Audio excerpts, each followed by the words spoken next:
Scriptura sola fide, sola gratia, ons is vry. Sola Christu, aan U alle eer. Soli Deo gloria. U is in beheer.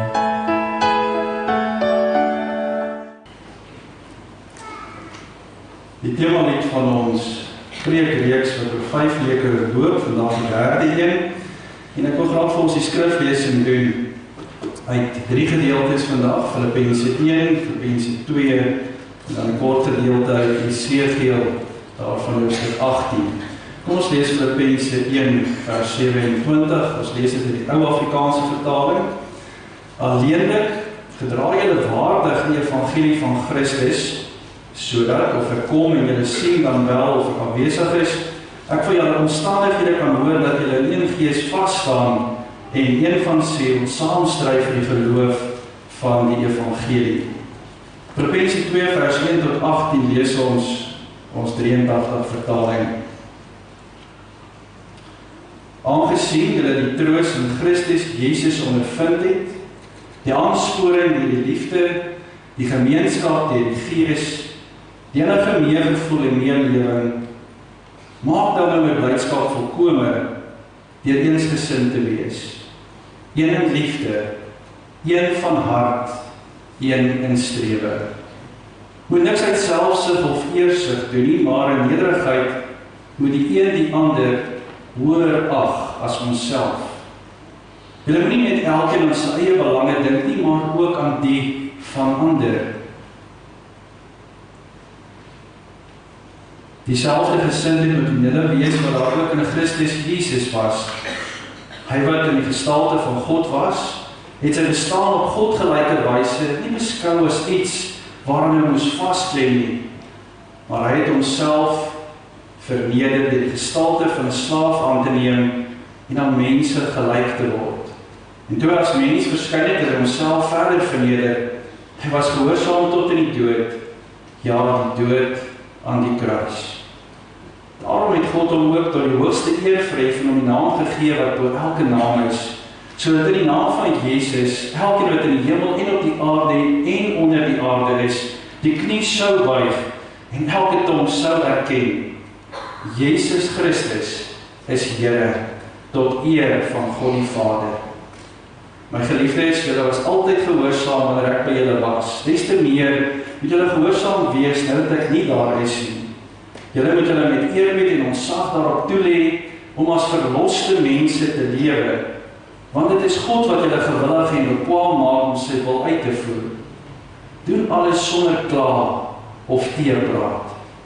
Sorg dat julle bo alle verdenking staan en opreg bly, ons onberispelike kinders van God, te midde van ontaarde en korrupte mense. Tree onder hulle op as ligdraers in die wêreld, die woord van die lewe uit te dra. Dan sal ek op die dag van Christus se koms rede hê om trots te wees, omdat dit sal blyk dat ek my nie verniet ingespan het nie en nie verniet geswoeg het nie. Julle geloof is 'n offer in diens van God. Selfs al word my bloed daarby as drankoffer uitgegiet, is ek daaroor bly. Ja, as ek saam met julle almal bly, om dieselfde rede moet julle ook bly wees. Ja, saam met my bly wees. Dan Esegiel 18 vers 30 tot 32, weer eens in die ou Afrikaanse vertaling. Die letterlike vertaling bring vir ons vanoggend dan ook die vraagstuk. En daarom sal ek julle oordeel, o huis van Israel. Elkeen volgens sy wees spreek die Here, Here. Bekeer julle en wend julle af van al julle oortredinge, sodat dit nie 'n struikelblok tot ongeregtigheid vir julle mag wees nie. Werp al julle oortredinge waardeur julle oortree het, van julle af weg en maak vir julle 'n nuwe hart en 'n nuwe gees, want waarom wil julle sterwe, o huis van Israel? Want ek het geen behaag in die dood van hom wat sterwe nie, spreek die Here, Here. Bekeer julle dan en lewe. Tot sover ons skriflesing in die woord van God, mag elkeen wat die woord van die Here hoor, dit glo in die hart bewaar en meer as alles, daarvolgens gaan lewe. Solus Christus, die tema vir volgens se prediking. Ek glo dat jy ook sal weet wat beteken Solus Christus as jy daar uitstap vandag. 'n man het in 'n diep gat geval en hy kon nie self uit hierdie diep gat kom nie. 'n reisiger het verbygekom en vir die man raad gegee en vir hom gesê, mediteer net, kry nuwe gedagtes en wanneer jy nirvana bereik, sal al jou lyding eenvoudig net verdwyn. So is die reisiger daar weg en die man was nog steeds in die gat. Al het hy alles gedoen wat hy aangesê is om te doen, gemediteer, nuwe gedagtes te kry, hy het eenvoudig nie nirvana bereik nie. So het nog 'n reisiger by hierdie gat langs verbygegaan. Hy het vir die man in die gat verduidelik dat hierdie gat glad nie bestaan nie en oënskynlik bestaan jy as mens ook glad nie. Dis net 'n illusie wat hy beleef. Die man wat oënskynlik nie bestaan het volgens die laaste reisiger se verduideliking nie, was nog steeds vasgevang in die oënskynlike gat wat nie bestaan het volgens die reisiger nie. So het nog 'n besoeker daar aangekom. Sy raad aan die man in die gat was om goeie dade te doen, om sy karma te bevorder. Al sou hy nog steeds in die gat doodgaan, sou hy dalk net kon reïnkarneer en terugkom as iets veel beter, iets veel meer, iets fantasties. Nog 'n man het afgekyk na die man daaronder in die gat en sy raad was, bid 5 keer 'n dag. Rig jouself na die ooste toe en volg die volgende 5 pilare van hierdie fantastiese geloofsoortuiging en dalk sal jy eendag miskien vrygemaak word deur 'n godheid. Die man het die beste gebid wat hy kon, maar hy het krag verloor en steeds in die gat gebly. Toe het 'n ander man verskyn. Daar was iets anders aan hom. Hy het afgeroep na die man daaronder in die gat en gevra, wil jy vry wees? Dit het gelyk asof hy verdwyn. In die volgende oomblik het hierdie man homself afgesak in die gat, daar waar die man daaronder, diep in die aarde in, diep in die put in. Hy het die man opgetel, wat in die gat was, hom daar uitgetel, en hom bo op sy skouers gesit en hom uitgetrek met 'n tou tot bo daar in die lug, na buite die gat toe. En die man wat in die gat was, wat homself nie daaruit kon bevry het nie, was gered. Hy was nou vreugdevol vry. Nou Reformasie 500 is hier, Dinsdag, afgelope Dinsdag 31 Oktober, het kerkklokke oor die hele wêreld gelei, minuut voor 7, om aan te kondig dat daar 'n groot geleentheid in die kerk gevier word, die 500ste verjaarsdag, dat daar teruggekeer is na die waarheid toe, van hoe ons gered is deur God. Nou vandag is ons presies hier in die hartjie, in die middel van ons preekreeks oor die Reformasie, dan bekend ook as vreugdevol vry, en ons vier jubelend fees oor die onverdiende verlossing wat ek en jy gekry het in Christus Jesus, en die feit dat ons hierdie waarheid, dat ons deur Christus alleen gered is, dat ons dit in ons Bybels, wat vir ons verstaanbaar is, elke dag mag lees. Vreugdevol vry zoom week na week in, vir 5 weke op die Latynse woordjie sola. So dit al baie gesê vir mekaar, sola dit, sola dat.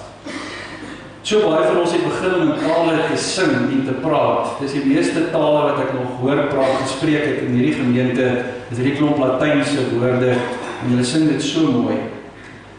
Dis in 'n taal wat die kerk in die 14de en 15de eeu eksklusief gemaak het, want net 'n paar ouens het hierdie taal verstaan, net die kerkleiers, hulle wat geleer het in Latyn, kon iets verstaan van die waarheid. En toe het hulle die waarheid in elk geval verdraai soos dit hulle pas.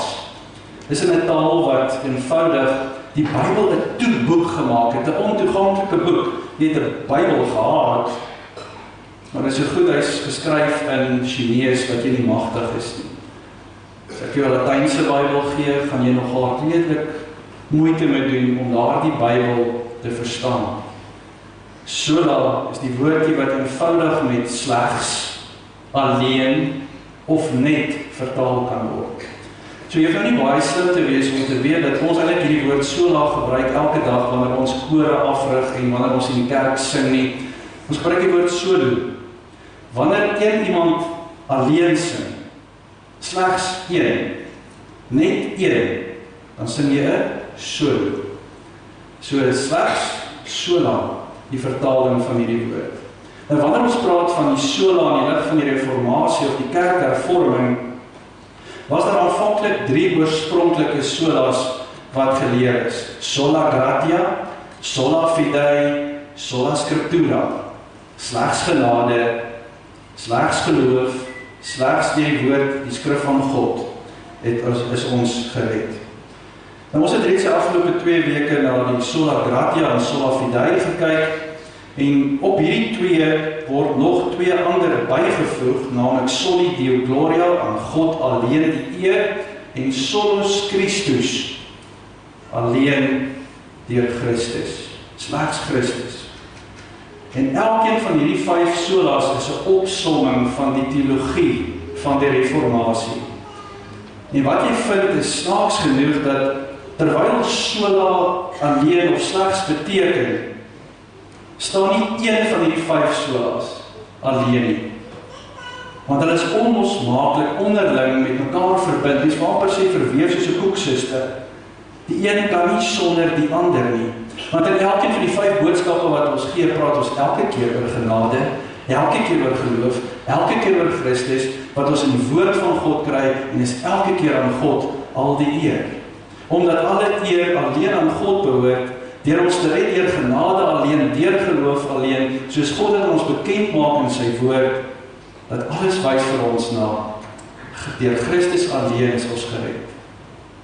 Vandag kyk ons dan na Solus Christus, alleen deur Jesus Christus, die hart van die hele evangelie, die hart van die hervorming.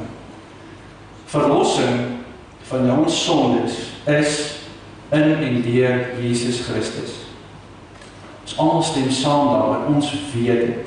Ons glo dit met hart, siel en verstand, dat ons soos ons hier sit, gered is deur Christus alleen. Maar hierdie geloof wat ons het en hierdie kennis wat ons het, stop en keer ons baie keer nie om tog, maar weer na onsself te wil wys nie. Hierdie glo en hierdie weet dat ons deur Christus alleen verlos is, stop en keer ons nie om 'n uiters hoë dink baie keer van onsself nog steeds te hê nie. Dit stop en keer ons nie om te probeer om God te beïndruk, om te bewys wat so goeie, heilige, vroom mense ons is nie. En as jy nie versigtig is nie, wanneer jy sekere dele van die Bybel gaan bestudeer en gaan lees, en jy trek nie jou handskoene aan nie, en jy kry nie leiding daaroor nie, veral die dele oor die wet, dan verloor jy baie keer die fokus op die Solus Christus. Jy begin om die fokus wat jy op Christus alleen het te verloor, en alles wat hy gedoen het, en alles wat hy gedoen het om dit te volbring, en jy begin op jouself alleen te fokus. Die volgende ding wat jy weet en ontdek is dat jy in jou eie selfgeregtigheid wil kom leef. Wat bekend staan as, kom ons noem dit 'n DIY teologie, 'n do-it-yourself teologie. Kom ons vertaal dit met doen dit jouself teologie of 'n self-doen teologie. Dit was 'n doen dit jouself teologie wat die Joodse leierskap in die tyd van Jesus uitgepak het, daar in die Nuwe Testament, wanneer hulle die wet, die Fariseërs, die skrifgeleerdes, die wet alles gemaak het. Wanneer met Jesus praat, wat is die belangrikste wet? Wat hierin staan uit? Hulle kon nie anders te praat oor geloof as deur die wet nie. God raak oorbodig, want as jy al die wette nakom, seker, hoekom sou jy dan enigstens bekommerd wees om 'n verhouding met God te hê? Jy kom net 'n klomp wette na en jy fokus op jouself en dan gaan jy verder. So selfdoen teologie.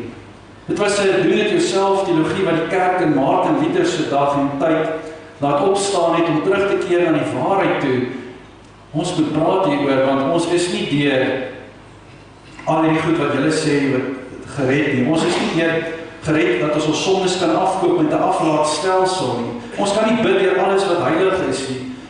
Arme Luther, toe hy daar op pad was en die weerlig hom amper raak geslaan het, het hy daardie dag deur Sint Anna na die Here toe gebid.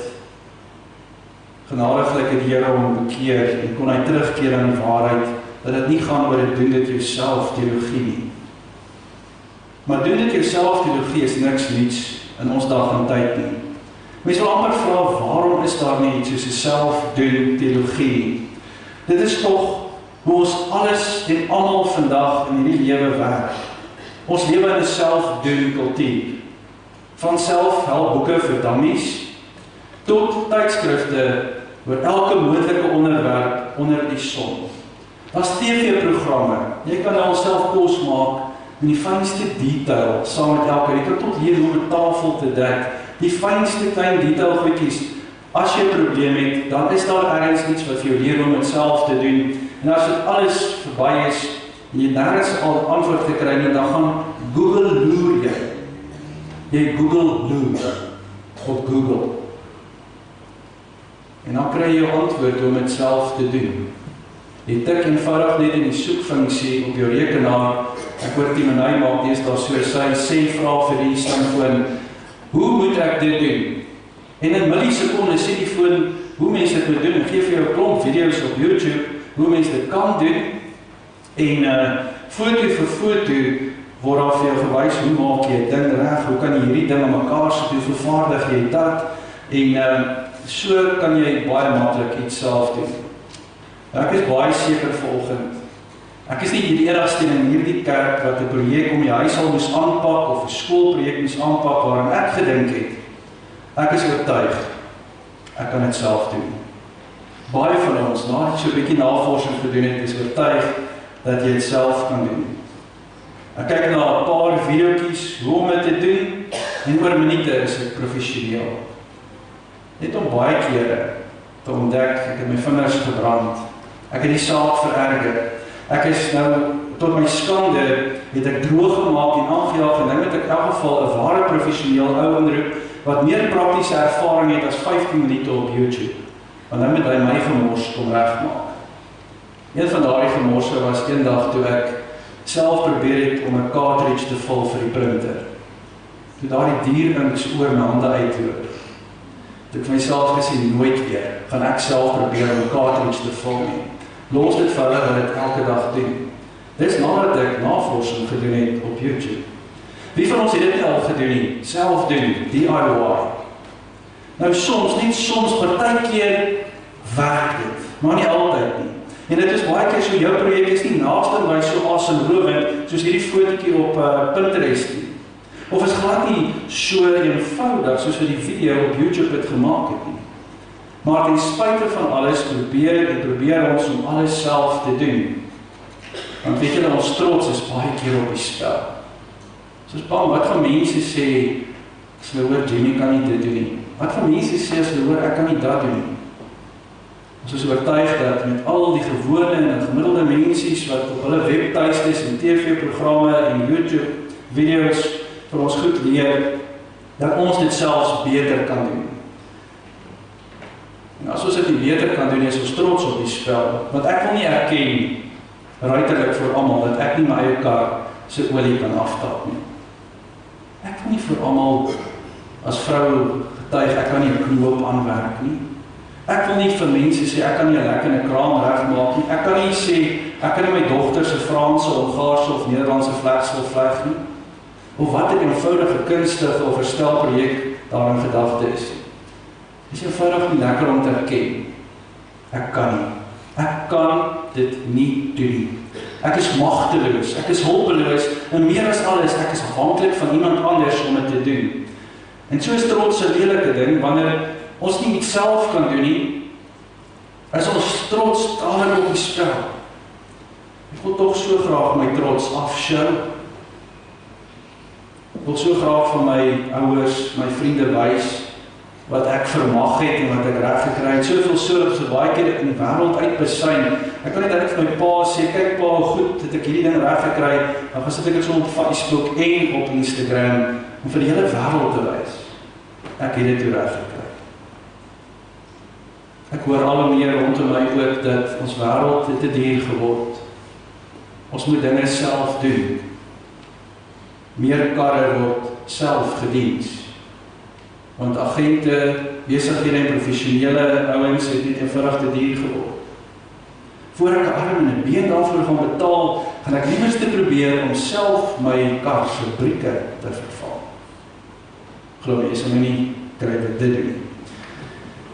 Ek is seker genoeg om te sê, ons lewe in 'n self-doen kultuur. Hoekom? Ons trots is op die spel en die lewe duur geword. Maar ek dink 'n groter rede is dat hierdie selfdoen ding is dalk eerder deel van ons menslike natuur. DIY is in ons DNA. Selfdoen is in ons DNA.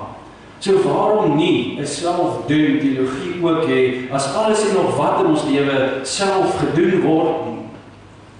Selfdoen voor die Here, trots om te roem voor God, asof ons God kan beïndruk. Here, kyk net 'n bietjie hoe goed is ek. Here, kyk net wat het ek vir U gedoen. Here, kyk wat het ek alles uit my eie vermag.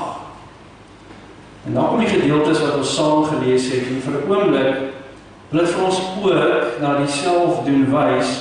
En dis waarom ek die ou Afrikaanse vertaling gelees het, waar dit letterlik net so uit die Grieks en uit die Hebreëus vertaal is. Paulus sê 'n paar wonderlike dinge in Filippense 2, en dan gooi hy hierdie vers uit in vers 2 vers 11. Die ou vertaling sê, werk julle eie heil uit met vrees en bewering. Heil is verlossing. Werk julle eie verlossing uit met vrees en bewering. Werk julle eie heil uit, klink vir my na selfdoen teologie. Doen dit nie. Reg voor dit in hoofstuk 1 sê Paulus aan vers 27, alleenlik gedra julle waardig die evangelie van Christus. Weer eens klink dit so selfdoen teologie vir my. Hoe kan enige iemand van ons waardig wees aan die evangelie van Jesus Christus? Dit, terwyl ons juist weet dat die evangelie is vir ons gegee, sodat ons weet hoe ons waardig gemaak is in Christus Jesus.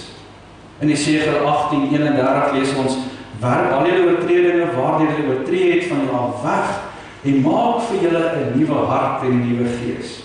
Want waarom wil jy sterwe, o huis van Israel? Dit klink vir my so selfdoen teologie. Maak vir jouself 'n nuwe hart, maak vir jouself 'n nuwe gees. Werk jou oortredinge net snel weg. Maar weet julle wat? Daar is nie een enkele selfdoen teologie boek te vind in die Christendom nie. Daar's geen selfdoen TV-kanaal of program wat vir jou kan sê, dit is hoe jou verlossing gewaarborg kan word en dis hoe jy jouself kan regverdig maak voor God nie. Die naaste wat ek in die selfdoen teologie gekom het, was 'n skreeusnaakse, tog vreeslike dapper video. Insident wat onlangs gebeur het in die nuus, wat so nuuswaardig was dat dit op die YouTube gesit is. Dit in China gebeur. Die opskrif daar is, krap ontsnap en sit die stoof af en red homself en sy vriende. Dalk is die kwaliteit nie so goed nie, maar julle gaan sien, 'n krappie, is saam 3 van sy maats binne in 'n braaipan. Die botter begin smelt en hulle begin saam braai. Maar hierdie mannetjie slaag daarom om uit die pan uit te klim en die pan af te sit, die stoof af te sit. Kyk saam met my na hierdie dom video.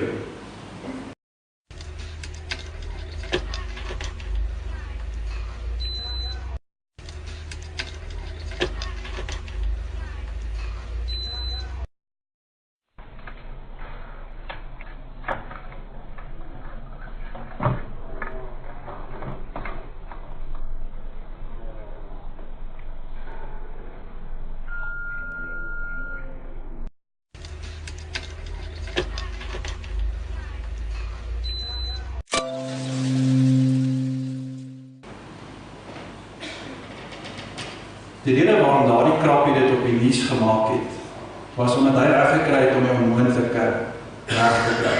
Ek weet nie jy al ooit in jou lewe so iets gesien buite 'n spotprent. Hierdie krappie doen dit self, hy red homself en sy vriende. En dalk is die video vir jou ook vanoggend dom. Maar weet jy, dit is nie so dom as jy jouself begin sien in die lewe van daardie krappie nie. Want ek en jy is nie veel beter en was nie veel beter as daardie krappie op die plaat nie. Want soos wat ons eie sondige self om in die vergrootglas kom sit, vind ons dat ons nie veel verskil van die krap nie. Ons verbeel ons dat ons onsself uit die warm water kan kry waarin ons onsself bevind as gevolg van die sonde. Ons verbeel ons kan deur ons eie pogings voorkom en verhoed dat ons in die vuur van die hel gaan brand. Ons verbeel onsself dat ons deur ons goeie werke verantwoordelik genoeg kan wees om ook ander soos 'n bietjie saam met ons te red. Maar weet julle wat hierdie video nie wys nie, is wat net daarna gebeur het. Ek vermoed net hierna het die chef sy kamera neergesit, die krappie gevang, teruggesit in die pan saam met sy vriende, die stoof weer aangesit en heerlik gaar gemaak tot 'n heerlike, smaaklike aandete. Die realiteit is nooit so goed soos die prentjie wat jy self doen projekte voorstel nie. So dit maak nie saak hoe groot jy is nie. Dit maak nie saak hoe goed jy is nie. Dit is steeds nooit genoeg nie. Ons eindig maar net weer terug in die braaipan. Daar is nie iets soos om waardig te wees aan die evangelie van Jesus Christus op ons eie nie. Daar is nie iets soos maak vir jouself 'n nuwe hart en 'n nuwe gees op jou eie nie. Daar is nie iets soos werk jou eie heil en jou eie verlossing uit nie. Ten minste net op die manier waarop ons sondige menslike natuur dit hanteer nie. Maar as ons net vir 'n oomblik mooi ons aandag by Paulus bepaal, dan hoor ons Paulus praat nie een keer daaroor om jouself te wil red nie. Paulus verkondig nie 'n selfdoen teologie nie. Paulus verwys altyd na Jesus. Hy verwys na Solus Christus, na Christus alleen. En in die middelpunt in die hart van hierdie boodskap is altyd Jesus. Jesus alleen. Nie Jesus plus iets nie, nie Jesus plus die doop nie, net Jesus. Paulus skryf hierdie pragtige poesie, bekend as die hymne vir Christus, die lofsang vir Christus in Filippense 2.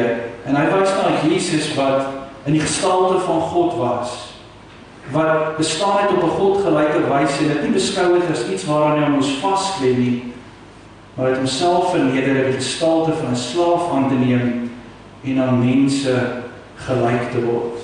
Die ou vertaling het dit so gesê, hy wat in die gestalte van God was, het dit geen roof geag om aan God gelyk te wees nie, maar het homself ontledig die gestalte van 'n diensknegt aan te neem en aan die mense gelyk te word. Hierdie Jesus het jou en my in die kookpot gesien. Jesus het jou en my gesien waar ons besig was om die stryd te voer teen die sonde, waar ons probeer het om te oorleef teen die sonde. Hy het ons sonde gesien waar ons probeer het om soos Adam en Eva ons besig te hou met die verbode vrugte, waar ons probeer het om soos God te wil wees. Jesus, deur wie alle dinge gemaak is, het ons daar self leeg gemaak, het homself geledig van die goddelike heerlikheid, om jou en my te kom red. Jesus, wat vir ons mense en vir ons verlossing baie spesiaal van hemel af neergekom het, aarde toe, vol van die Heilige Gees, mens geword, soos jy en ek. C.S. Lewis stel dit so, die ewige wese, wat alles weet en wat die ganse heelal geskaap het nie net mens geword nie, maar voor dit 'n baba, en voor dit 'n fetus, binne in 'n vrou se liggaam. Lewis sê eintlik, As jy iets daarvan wil begryp, hoor mooi, as jy iets daarvan wil begryp, dink vir 'n oomblik hoe jy daarvan sou hou om 'n slak of 'n krap te word vir slakke en vir krappe. En hierdie God, hierdie ewige wese, soos C.S. Lewis God beskryf het homself verder verneder vir jou en vir my. Gevind in 'n menslike liggaam het Jesus homself verneder deur gehoorsaam te wees tot op die punt om dood te gaan vir jou en vir my. Selfs die dood aan 'n kruis, daar waar 'n misdadiger ter dood veroordeel is. Christus alleen het gelei en gesterf in ons plek, sodat ons regverdig voor God sal wees. Nie weens ons goeie werke nie as gevolg van ons self doen pogings en aksies en ons self doen teologie, as gevolg van alles wat Jesus, hoor mooi, alles wat Jesus vir jou en vir my gedoen het. En toe hy as mens verskyn het hy homself verder verneder. Hy was gehoorsaam tot in die dood, die dood aan die kruis. Jesus het homself uitsluitlik verneder, uitsluitlik vir die doel om vir jou te sterf. Jesus homself verneder, uitsluitlik vir die doel om op te staan uit die dood vir jou. Jesus het homself verneder, uitsluitlik vir die doel om op te vaar na die hemel en te sit in die regterhand van God, die hemelse Vader, vir jou. Jesus het homself verneder, uitsluitlik vir die doel om weer terug te kom vir jou. Alles het nie geëindig met die vernedering van Jesus nie, om die taak te voltooi wat ek en jy nooit sou kon voltooi het nie, wat Jesus vir ons voltooi het gevra dat hy nie sou sterf, maar toe ek sal opstaan uit die dood, en dat hy sal opvaar na die hemel. In en deur die liefde van God, in Christus alleen, deur sy dood en opstanding, dit is wat vir jou en vir my verlossing gebring het. En daarom het God hom ook tot die hoogste eer verhef en hom die naam gegee wat oor elke naam is, sodat die naam van Jesus, elkeen wat in die hemel en op die aarde en onder die aarde is, die knie sal buig en elke tong sal erken, Jesus Christus is Here, tot eer van God die Vader. En dit was in die lig van hierdie goeie nuus, dat die hervormers soos Martin Luther, Johannes Calvin, Ulrich Zwingli, vryheid kon verkondig. Solus Christus, slegs deur Christus is daar verlossing. Dis in lig van hierdie goeie nuus dat die kerk vandag nog kan uitgaan en mense Jesus se disippels kan en mag maak, sodat die naam van Jesus elke knie kan buig en elke tong kan erken, Jesus alleen is die Here. Alleen deur Jesus is ek gered. Dit is in die lig van hierdie goeie nuus dat Paulus amper ons in ons Christelike lewens kom begelei en hy gee vir ons so 'n wet as 'n riglyn, 'n wet wat nie slaafs nagevolg word nie, maar 'n wet in die konteks daarvan hoe ons leef in reaksie op die evangelie. Dit vertel nie vir ons hoe om gered te word deur self te doen en self aksies aan te vang nie. Hy vertel, nou dat jy gered is deur Jesus en deur Jesus alleen gered is, dit is hoe jy geroep is om vir die mense daar buite te gaan wys, dis Christus alleen in my lewe. Dan begin jy die evangelie leef om te sê en te doen dat alles Solus Christus is. Slegs Christus en Christus alleen. Ons kan so daaroor nadink. Jy het by God 'n nuwe gees en 'n nuwe lewe, 'n nuwe hart ontvang toe jy hom in jou lewe ingenooi het en hy jou nuut gemaak het. Nou deur die geloof en die gees van God, wat dit ook in jou bewerk, kan jy wegdraai van die oortredings. En jy kan dit by die kruis los, waar Jesus met jou sondes afreken.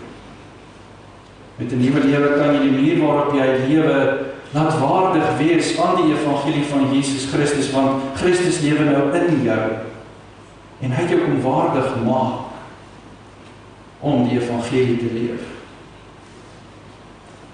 Om die waarheid te sê, die frase alleenlik gedraaide waardig die evangelie van Christus, is nie om te wys dat jy God se liefde en vergifnis vir een oomblik verdien. Die nuwe vertaling het dit so vertaal. Hoofsaak is dat julle lewenswandel in ooreenstemming met die evangelie van Christus moet wees. die frase, om werk julle eie wil uit met vrees en bewering. Mag ons verstaan om jou geloof in Jesus uit te leef, deur vir elkeen te wys dat jy aan Christus behoort. Dis vertaal julle met eerbied en ontzag, julle daarop toelê, om eenvoudig net as verloste mense te lewe. Paulus draai ons aandag weg van ons identiteit van 'n wêreldse koninkryk. Hy draai ons weg om ons eie aksies en handelinge en goeie werke redding te probeer vind. Inteendeel, hy roep ons om ons identiteit in Christus alleen te vind. Hy roep ons om die wêreld in te gaan en die wêreld te laat sien dat slegs Christus is die een waarvoor ek lewe. En hy roep ons om te roem nie in onsself nie, maar in Christus alleen. Want op daardie laaste dag, wanneer ek en jy voor die troon van God gaan kom staan, vir alles wat ons in Christus alleen gekry het, sal ons nie geoordeel word volgens ons mislukkings en ons doellose pogings waar ons dit op ons eie manier probeer het nie. Ons sal geoordeel word volgens die werke van Jesus Christus alleen. Want ons identiteit is in die opgestane Jesus en in niemand anders nie. En tot daardie dag is ons geroep om as verloste, dankbare, geredde, vergewe, vreugdevol, vrye mense vir die wêreld te gaan wys wie Jesus is. En dit te midde van 'n verwronge wêreld moet ons dit doen en vir mense wys na Jesus. Daar is 'n verhaal uit die laat 19de, vroeg 20ste eeu met 'n goeie voorbeeld vir ons stel van hoe ons behoort te lewe en ons lewens na Christus alleen moet wys. 'n lewe wat wys dat baie keer moet ons maar net van ons eie verhoogie afklim. Daai verhoogie waar ons onsself kom stel. Hierdie verhaal vertel hoe jy en ek as Christene wat die naam van Christus dra elke dag na hom en alles wat ons doen en sê behoort te wys. Dis 'n sendeling wat onder 'n stam ideale gewerk het en hy is afgedank by die kerk omdat hy oortree het. Hy is beskuldig van misdrywe, die klomp mense het gesê hy het sonde gepleeg en hy is daar weg. Hy was so skaam. Hy was so teleurgesteld in homself omdat hy geweet het wat hy gedoen het en omdat hy geweet het dat hy die konsekwensies van hierdie ding in die oë sou moes staan. Hy is daar weg, hy het nooit ooit weer gepreek nie. Hy het so ver weggegaan dat niemand weet waar hy gegaan het nie. Verseker daar waar geen Christen was nie, het hy hom gaan bevind. En hierdie het hy 'n totale vreemde bestaan gevoer en dit is sy dag bestaan gemaak deur potte te maak as 'n pottebakker. Die kerk het nooit ooit weer van hom gehoor nie en hy het stil in die verland gesterf. Jare later het die kerk weer sendinge ingestuur, die keer in die gebied in waar hierdie man, hierdie pottebakker gebly het en stil nooit ooit 'n woord van die Here gepreek het nie, nooit iets gesê het van die Here Jesus nie. En hierdie sendinge begin om verhale oor Jesus te vertel. Maar hulle was verbaas toe die mense van die dorp reageer soos een man en sê, ons ken hierdie man van wie jy praat, van wie hy ons vertel. Hy het net buite ons dorpie gebly. Hy het potte daar gemaak. Die sendinge se reaksie was, nee, julle verstaan nie, ons praat van Jesus Christus. Hulle het gesê, ja, ons het nooit sy naam gehoor nie, maar dis verseker sonder enige twyfel die man wat hier buite die dorp ons pottebakker was. En ek dink dit illustreer vir ons dat sonder woorde kan ons van mense wys dat Christus alleen ons lewe regeer. Maak nie saak wat jou sonde is nie, maak nie saak wat jou oortredings is nie. God in Christus het die verlossing van jou sondes ook vir jou omgee. En nou roep hy jou om in sy identiteit in hierdie wêreld te gaan lewe, nie vir jouself nie, maar vir Christus alleen, om vir mense van Jesus te wys.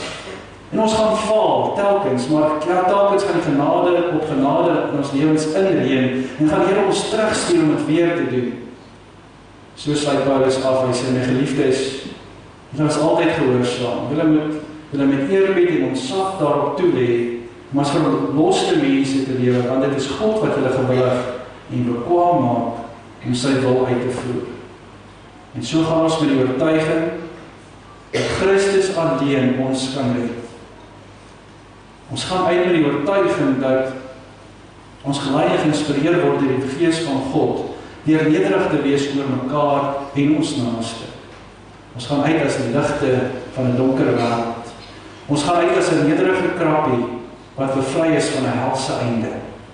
Ons gaan uit deur te wys na Christus alleen, deur ons woorde en selfs deur nou ons dade wat wys hoe lyk dit 'n verloste menselewe. Ons gaan uit in geloof, liefde en nederigheid. Kom vandag, Here Jesus. Ek sluit dan af met die kort videoetjie, die menslike weergawe van die krappie, die realiteit wat ons redding toe buite onsself lê.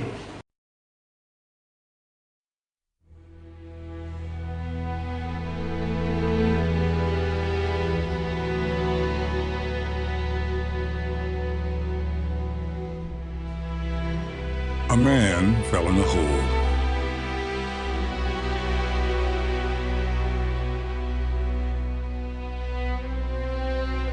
He fell in a hole and he couldn't get out.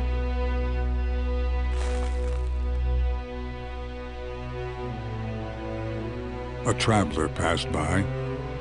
He told the man to meditate, to purify his mind, and when he reached nirvana, all suffering would cease. The man did as he was told, but he remained in the hole.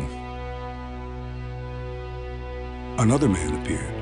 He explained that the hole didn't exist, and neither, in fact, did the man. It was all an illusion. The man who did not exist was still stuck in the hole that was not there. Another visitor arrived. He instructed the man to perform good deeds to improve his karma, and though he would still die in the hole, he might be reincarnated as something magnificent. Another man looked down from above. He taught the man to pray 5 times a day facing east and to follow 5 important tenets. If he was faithful, one day, perhaps, the divine would set him free. The man prayed as best he could, but he was losing strength, and in the hole he remained.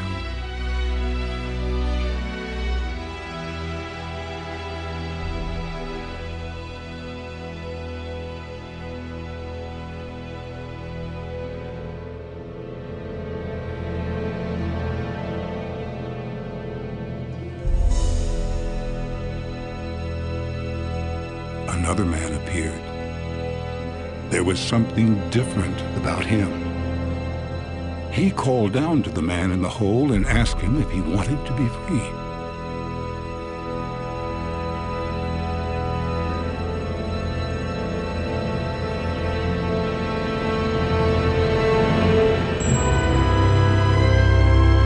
This man lowered himself into the earth, into the pit. He took hold of the man and dragged him into the light. And the man in the hole, who could not get himself out, was saved.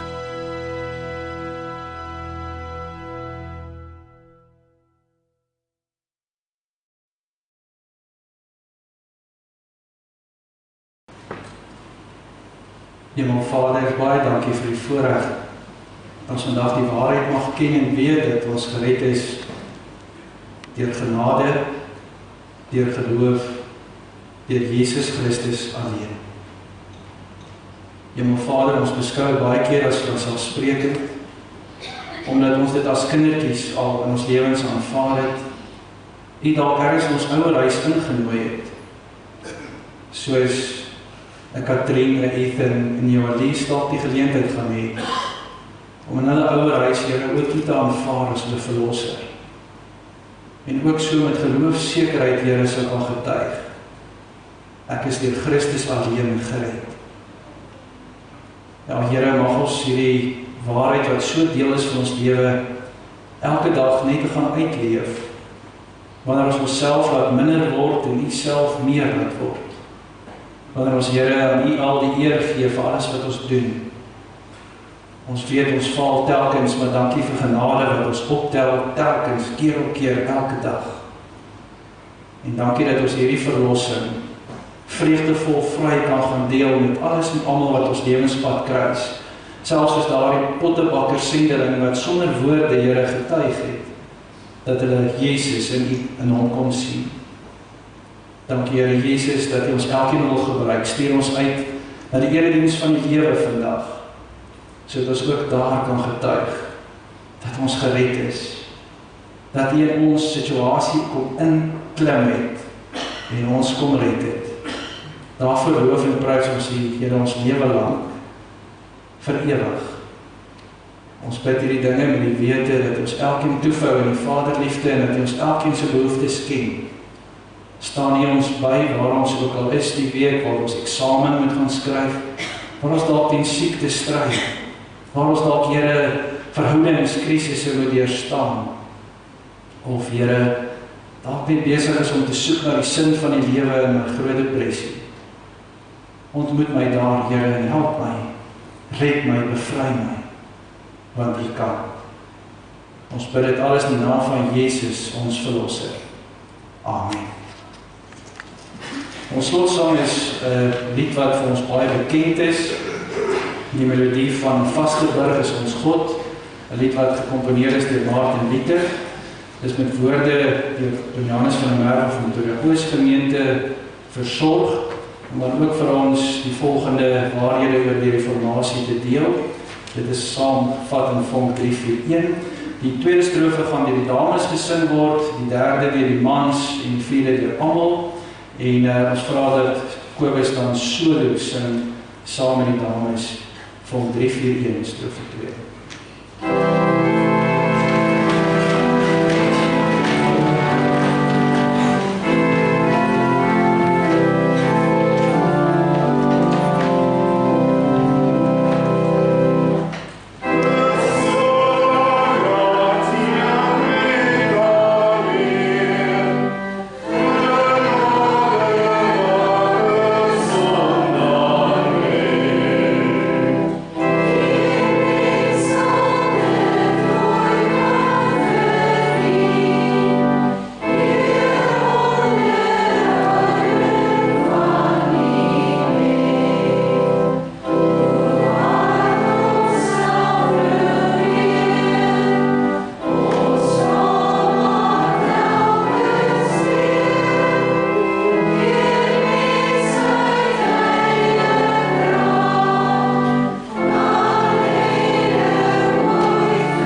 bevestig nou die Here se seën in jou lewe met die sing van die Amen. Die Here sal julle seën en julle beskerm. Die Here sal tot julle redding verskyn en julle genadig wees. Die Here sal julle gebede verhoor en aan julle vrede gee.